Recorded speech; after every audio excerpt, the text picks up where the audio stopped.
Mendoni të jeni në mes të një stuhie, ku vetëm ekuilibri emocional mund të jetë shpëtimi juaj. Mjeshtrat dhe perandorët e mëdhenj e dinin këtë, fuqia e vërtet nuk vjen nga froni, por nga aftësia për të qeverisur emocionet e veta. Tani do të shqyrtojmë se si kjo mençuri e lashtë mund të jetë çelësi për të përballuar stuhitë e jetës moderne. Të mendojmë para se të veprojmë na lejon të marrim vendime të vetëdijshme, në vend që të veprojmë nga një moment zemërimi ose impulsi. Dini të rezistoni në vend që të shpërtheni si një bombë atomike, jeni të mençur të qëndroni të qetë edhe kur gjithçka duket se po rrëzohet. Një nga virtytet më të rëndësishme, së bashku me mençurinë, drejtësinë dhe guximin, të kesh ekuilibër do të thotë të zotërosh kontrollin mbi veten, të mos lejosh që emocionet të na pushtojnë. Është të kesh fuqi jo vetëm mbi emocionet e tua, por të jesh në gjendje të kontrollosh reagimet e tua ndaj situatave, duke mos egzageruar në momentet për të cilat mund të pendohesh. Mbaje këmbën në tokë, edhe kur gjithçka është përmbys. Vetë kontrolli i emocioneve tuaja mund të bëjë një ndryshim dhe ndryshime të mëdha në jetën tuaj. Nëse ndonjëherë e keni gjetur veten duke humbur temperamentin tuaj në zemërim ose duke u rrëmbyer nga entuziazmi pa menduar për pasojat, mund të keni nevojë të hidhni një sy brenda vetes. Emocionet tuaja nuk mund t'i kontrollojnë veprimet tuaja, pasi çdo veprim ka një reagim. Pra, le të fillojmë ta bëjmë këtë së bashku në këtë udhëtim. Eksploruesit e njohurive. Mençuria e lashtë nga perandorët dhe mjeshtrat, këshilla dhe citate që kanë tejkaluar pengesën e kohës dhe zbatohen edhe sot. Epiktetus, një sklav me origjinë të përulur, fitoi respekt të madh për mençurinë dhe filozofinë e tij të jetës, duke jetuar në një kohë paqëndrueshmërie politike në perandorinë romake. Udhëtimi i saj nga skllavëria e la këtë citim: liria është dinjiteti i vetëm i njeriu. Një këshill praktike për ty. Reflektoni mbi fushat e jetës suaj ku ndiheni sklav ndaj rrethanave dhe si mund ta zbatoni konceptin dhe lirinë e brendshme për të qenë në gjendje t'i kapërceni ato. Të flasësh për lirinë, që është diçka shumë e rëndësishme. Liria nuk është vetëm të jemi në gjendje të bëjmë atë që duam, por edhe të kemi kontroll mbi zgjedhjet tona. Udhëheqësit e historisë son, ata filozofë të mëdhenj, thanë se kur dominohemi nga dëshirat tona, e humbim këtë liri. Ata besonin se sekreti nuk ishte për të marrë me veten nga kënaqësitë e menjëhershme, por përkundrazi për të menduar për një kohë të gjallë. Është si shtyrja e shpërblimit, heq dorë nga diçka e vogël tani për të marrë diçka më të madhe më vonë. Vendosja e synimeve dhe thyrja e tyre në hapa më të vegjël të ndihmon gjithashtu të qëndrosh i përqendruar në atë që ka vërtet rëndësi. Udhëtimi është po aq i rëndësishëm sa destinacioni, prandaj jini të vendosur në synimet tuaja. Me këtë mendim, jeta juaj do të jetë më e kënaqshme. Të vazhdosh të mësosh dhe të rritesh është çelësi. Mbaje mend këtë. Nuk është se ëndrat janë të mëdha ose të vështira për t'u kuptuar se ato na pengojnë t'i arrijmë ato, por vetëm sepse ne nuk besojmë në to se ëndrat bëhen të pamundura. Seneca. Filozofia nuk premton se do t'i garantoj njeriu të mira materiale si pasuria, ari apo edhe bishuteritë. Në vend të kësaj, ajo ofron mençurinë për të arritur diçka me vlerë dhe fuqi më të madhe. Ajo na ofron çelësinë për të arritur përsosmërinë dhe për të bërë ëndrat realitet qëndron në mësimin e vazhdueshëm dhe rritjen personale. Të urtët e mëdhenj besonin se rruga drejt virtytit dhe mençurisë është një udhëtim i vazhdueshëm që duhet praktikuar çdo ditë. Shumë shpesh, ne bëjmë gabimin të përqendrohemi vetëm në destinacioni ose shpërblimin, kur shpërblimi i vërtet duhet të jetë vetë rruga. Tani mund ta vësh këtë parim në praktikë në jetën tënde duke i kushtuar pak nga koha çdo ditë mësimit të diçka të re ose reflektimit mbi përvojat e tua dhe mënyrën se si mund të mësosh prej tyre. Kjo jo vetëm që do t'ju ndihmojë të evoluoni si person, por edhe mund t'ju ofrojë një perspektivë më të mirë dhe më të madhe për përballimin e sfidave të jetës me ekuilibër dhe qetësi. Lumturia e jetës suaj varet nga cilësia e mendimeve tuaja. Marcus Aurelius.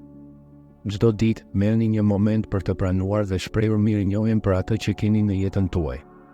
Kjo praktikë mund të jetë po aq e thjeshtë sa të shprehësh mirënjohjen për të pasur një shtëpi, ushqim në tryez ose dashurinë e njerëzve të dashur. Një mënyrë për të vlerësuar mirënjohjen është të imagjinosh se si do të ishte ekzistenca pa këto aspekte themelore. Mendo për një çast nëse na duhet të paguanim oksigjenin, një burim jetësor që shpesh e marrim si diçka të zakonshme. Si thua të fillojmë duke falendëruar për faktin e thjeshtë se mund të fitim ajër të pastër pa asnjë kosto? Sot, filloni duke renditur 3 arsye për mirënjohje ose adoptoni një ushtrim mendor që kultivon këtë ndjenjë.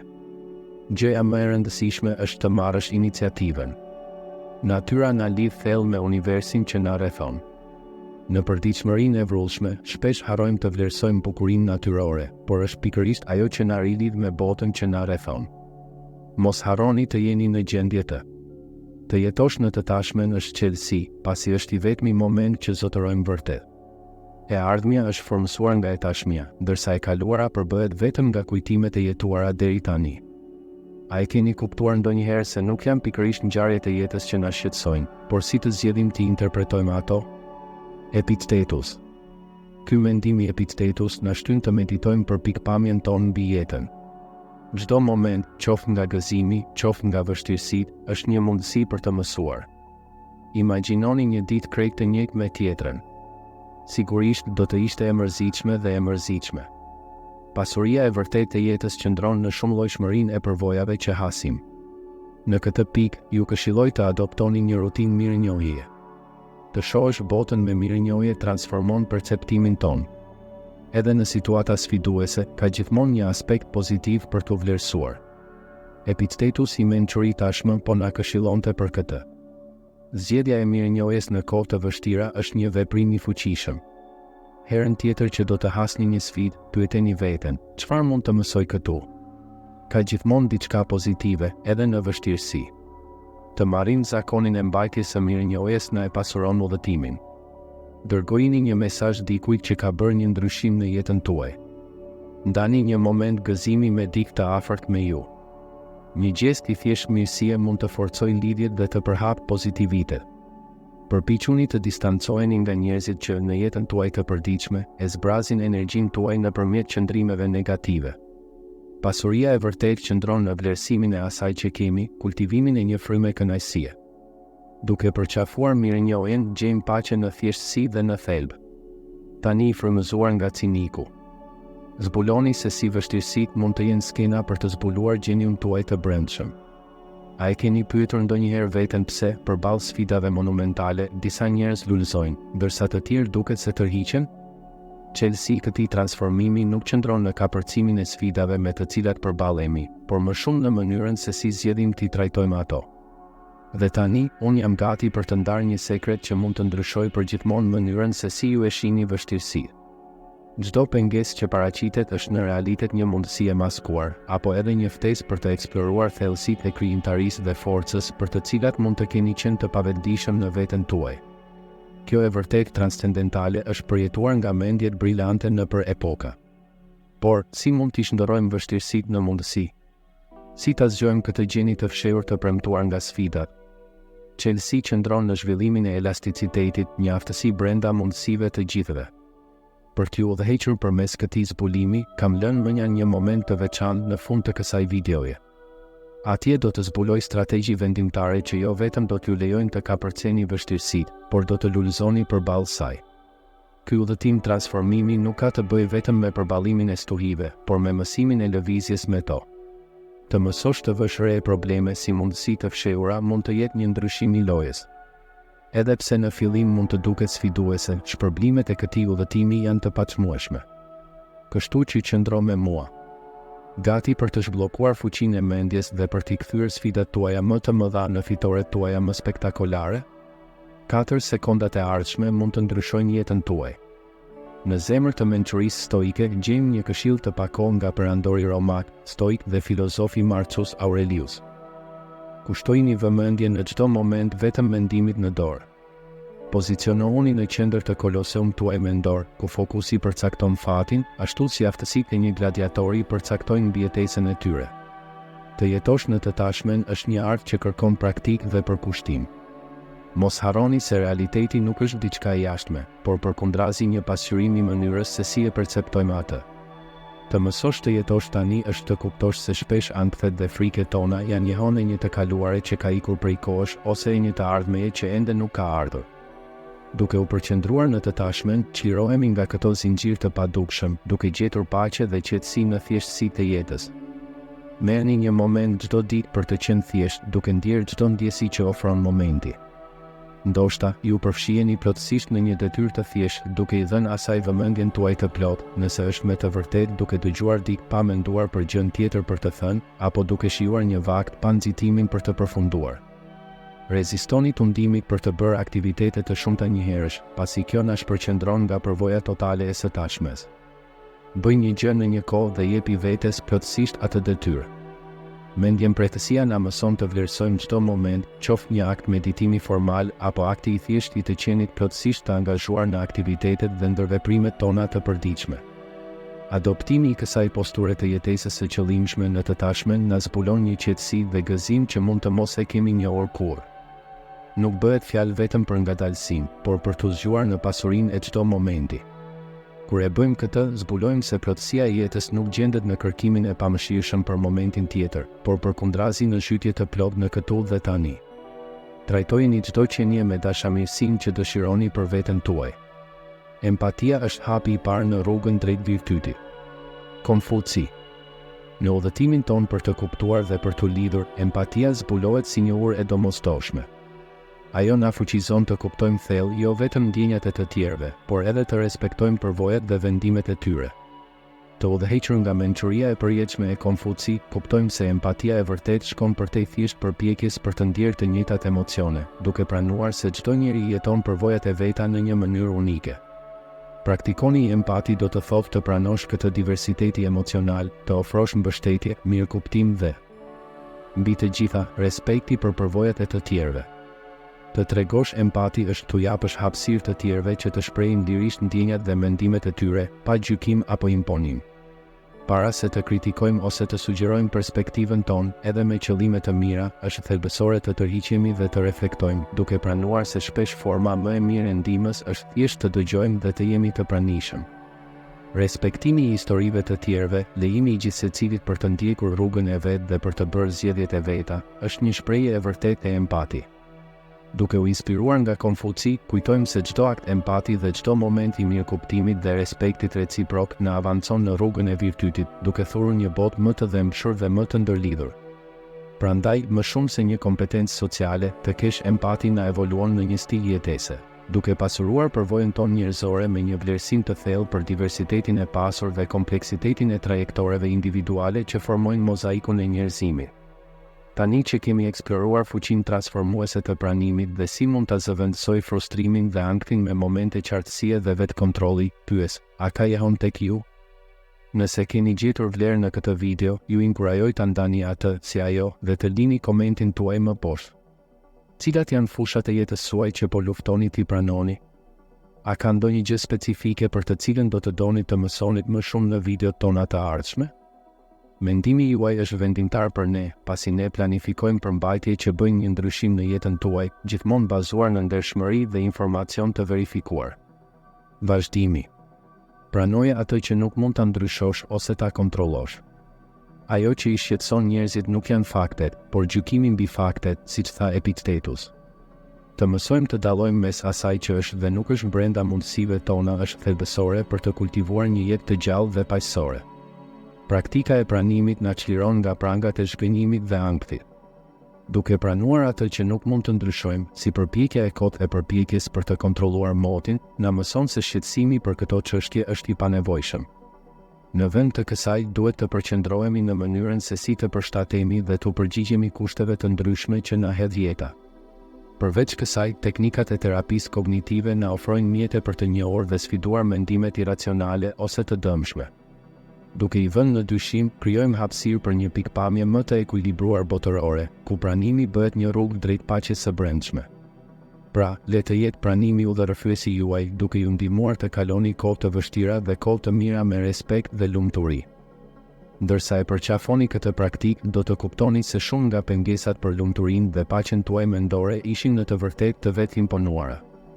Çlirohuni nga këto lidhje mendore dhe zinxhir dhe ecni drejt një jete më paqësore dhe më të ekuilibruar. Të pranosh pikat e tua të forta dhe dobësitë e tua është të pranosh se je njeri dhe, pra, është e papërsosur.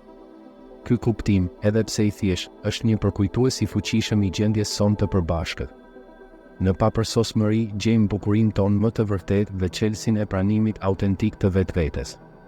Shikoni natyrën, mësuesin ton të përjetshëm. Ajo jo vetëm pranon, por lulëzon përballë ndryshimeve të vazhdueshme, duke na ofruar një burim të pashtershëm frymëzimi për të përqafuar vetë transformimet tona me elegancë dhe përshtatshmëri. Ashtu si stinët ndryshojnë, lejojini veten të rrjedh me variacionet e jetës, duke e ditur se çdo fazë sjell me vete mundësi për rritje dhe ripërtëritje. Përparësia e shëndetit mendor është vendimtare në këtë proces pranimi. Krijoni hapësira të sigurta për të ndarë përvojat dhe ndjenjat tuaja, qoftë me miq të ngushtë, qoftë në komunitetet mbështetëse. Prekshmëria e përbashkët forcon lidhjet njerëzore dhe na kujton se nuk jemi vetëm në betejat tona. Të përballesh me pengesa mund të jetë sfiduese, por mos harro të bësh hapa të vegjël e të qëndrueshëm. Filloni me veprime modeste, duke pranuar se çdo përparim, sado i vogël të jetë, është një hap drejt kapërcimit. Kjo metodë graduale na mëson elasticitetin dhe durimin me veten. Duke përqafuar virtytet dhe dobësitë tuaja, ju jo vetëm pranoni njerëzimin tuaj, por edhe festoni papërsosmërinë si një aspekt themelor të përvojës njerëzore. Kjo është rruga drejt një jete të jetuar në maksimum, e mbushur me pranim, dashuri për veten dhe autenticitet. Në vijim të këtij citimi, ajo që i shqetëson njerëzit nuk janë faktet, por gjykimi rreth fakteve. Epictetus na kujton rëndësinë se si e shohim realitetin. Kjo perspektivë është themelore në praktikën e detashmentit, një koncept i vlerësuar nga mjeshtrat e mëdhenj dhe stoik, i cili na mëson të çlirojmë bardhësinë e tepruar nga elementet e jashtëm në ndjekje të lumturisë. Të lësh të shkosh nuk do të thotë të heqësh dorë nga çdo kënaqësi apo zotërim material. Thjesht nuk është të lejosh paqen tënde të varet vetëm nga ajo që ke ose detyrohesh. Ky proces na ndihmon të kuptojmë se shpesh zotërojmë më shumë se ç'na duhet, ose ndoshta më shumë se meritojmë. Vetëdia është një tjetër aspekt vendimtar i këtij udhëtimi. Mbajtja e trupit në gjendje të mirë është thelbësore, pasi mendja dhe trupi veprojnë si një njësi e integruar. Ky kujdes shkon nga ushtrimet e rregullta fizike deri te një dietë e ekuilibruar dhe pushimi i përshtatshëm. Të kujdesesh për shëndetin mendor, qoftë nëpërmjet meditimit, terapisë apo thjesht duke lënë kohë për aktivitetet që do, është po aq e rëndësishme. Mos harroni se lënia pas dore për të kujdesur për trupin dhe mendjen tuaj është një formë mosrespekti për veten. Gjeni një aktivitet që ju sjell gëzim dhe angazhoheni për të rregullisht. Vetëdia, e nxitur nga perandorët, filozofët dhe stoikët, na orienton drejt një jete të shënuar nga qetësia dhe paqja e brendshme, duke u përqendruar në kontrollin mbi emocionet dhe dëshirat tona, në vend që të dominohemi prej tyre. Jetesa sipas vlerave tona dhe reagimi i ndërgjegjshëm ndaj sfidave të jetës na lejon të jetojmë një ekzistencë më harmonike dhe më të ekuilibruar. Lumturia e jetës tënde varet nga cilësia e mendimeve të tua. Siç theksoi Marcus Aurelius, duke përforcuar idenë se mendimet tona modelojnë realitetin ton. Sigurohuni që të ushqeni mendime që nxitin paqen, qetësinë dhe ekuilibrin. Në udhëtimin ton në përhijet e historisë, zbulojmë se elasticiteti, pranimi dhe transformimi personal janë si çelësat e lashtë që hapin dyert për vetnjohurinë dhe paqen e brendshme. Por udhëtimi nuk mbaron këtu. Çfarë sekreti të lashtë do të aplikosh në jetën tënde sot? Ndajeni vendimin tuaj në komentet dhe bashkohuni me ne në këtë kërkim të vazhdueshëm për mençuri. Tani, ju ftoj të çoni përpara reflektimet dhe praktikat e përbashkëta. Nëse kjo përmbajtje të ka bërë jehon, ndaje me ata që mund të përfitojnë si videoja dhe abonohu në kanal për më shumë ide transformuese. Udhëtimi juaj i rritjes është frymëzimi ynë më i madh dhe së bashku ne mund të ndërtojmë një komunitet edhe më të fortë të ndërgjegjshëm. Lini përvojat, pyetjet ose temat që dëshironi t'i shihni të trajtuara në komente. Pjesëmarrja juaj është thelbësore për ne që të vazhdojmë të ofrojmë përmbajtje që bën ndryshimin. Mos harroni, transformimi i rrugës fillon me një hap të thjeshtë. Cili është hapi tjetër?